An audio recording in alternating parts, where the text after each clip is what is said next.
Bell just rang. It is Kevin Owens and the Street Profits against Jacob Fatu, Tongaloa, Tamatonga, the Bloodline. It was supposed to be Kevin Owens and DIY versus the Bloodline, but the Bloodline attacked DIY right before the match, so the Street Profits have taken their place. They put up a graphic before the match saying that Kevin Owens has never pinned any member of the current Bloodline.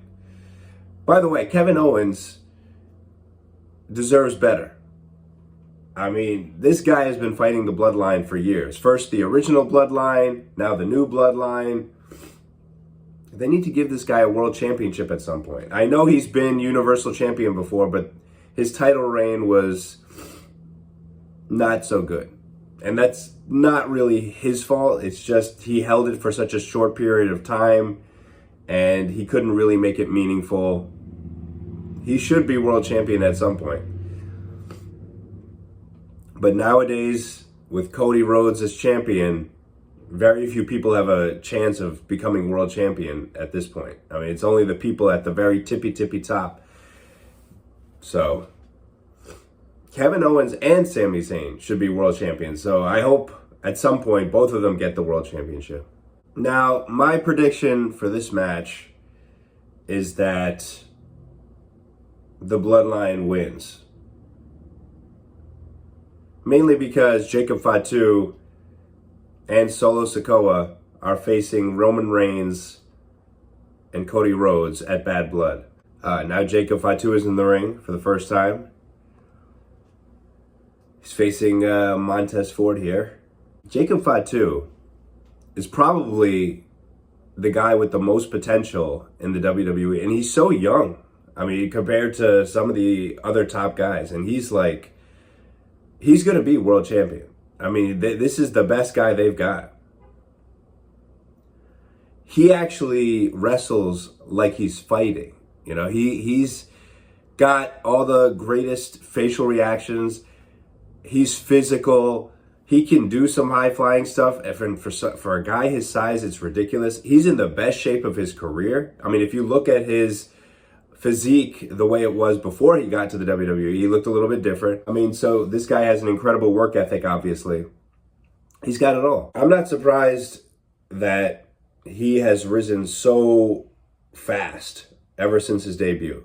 I mean, I expect him to go one-on-one with Roman Reigns maybe at WrestleMania next year. I mean, that's how big of a deal this guy is. But he's got a lot of time. Like I said, he's really young. He is the guy to watch. Out of every guy in the WWE, he's the one to watch without question. I mean, he stands out so much more than everybody else.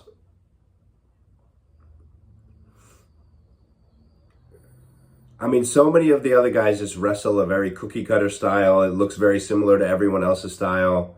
But this guy stands out. He's fast-paced, physical. He can be high-flying. He can be a brawler. He can do so many things. This one guy. Now, Angelo Dawkins. Oh, he's in the ring with Jacob Fatu. Just took him down. Now, oh, Angelo Dawkins just took out all three members. Until he gets a kick to the face by Jacob Fatu. I got to say, the only reason I'm interested in this match is Jacob Fatu. I mean, everybody else is sort of just, no offense to those guys, but it's just like,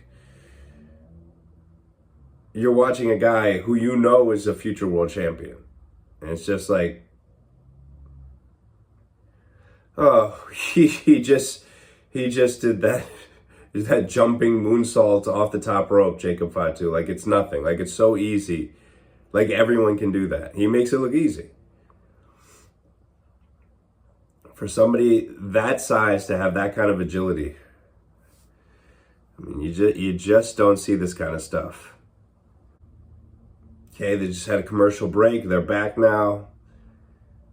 Angelo Dawkins getting double teamed by the two brothers, Tongaloa and Tamatonga. One thing I got to say about WWE's production these days, they have too much random information popping up in the middle of matches, especially like sometimes like really important matches. I noticed they did that at one of their recent PLEs. It was just like, oh, this is what happened already tonight. This person beat this person beat this person. This is what's coming up next. And they were doing that during like the CM Punk Drew McIntyre match in Berlin. It's like, it's just like the most highly anticipated match of the show. And you're popping up random information that takes you out of the match.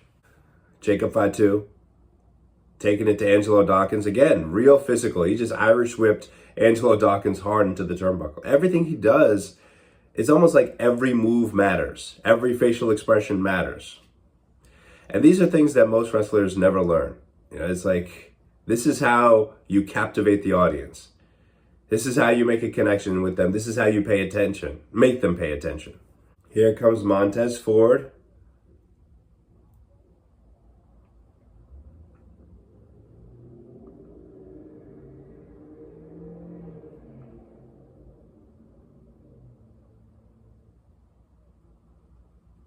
Yeah, Montez Ford taking it to Tonga.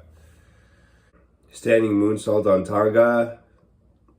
Almost a 3 count, not quite. Honestly, the only person who stood out in this whole match is Jacob Fatu. I mean, when he's in the ring, I'm glued in. When other guys are in the ring, they're just doing the same stuff that everybody else does. Here comes Kevin Owens. He's running around the ring and just clotheslined Loa and Jacob Fatu, and the crowd's going nuts. Like I said, they got to do something for Kevin Owens here. I mean, he's been a team player for years here, basically being a punching bag for the Bloodline since COVID-19 was going on. So, frog splash to Loa on the outside of the ring. Now he's in the ring, Kevin Owens, with Tonga cannonball to Tama Tonga. Just hit a swanton on Tama Tonga, but he couldn't get a 3 count because Jacob Fatu broke up the pin. Kevin Owens and Tama Tonga.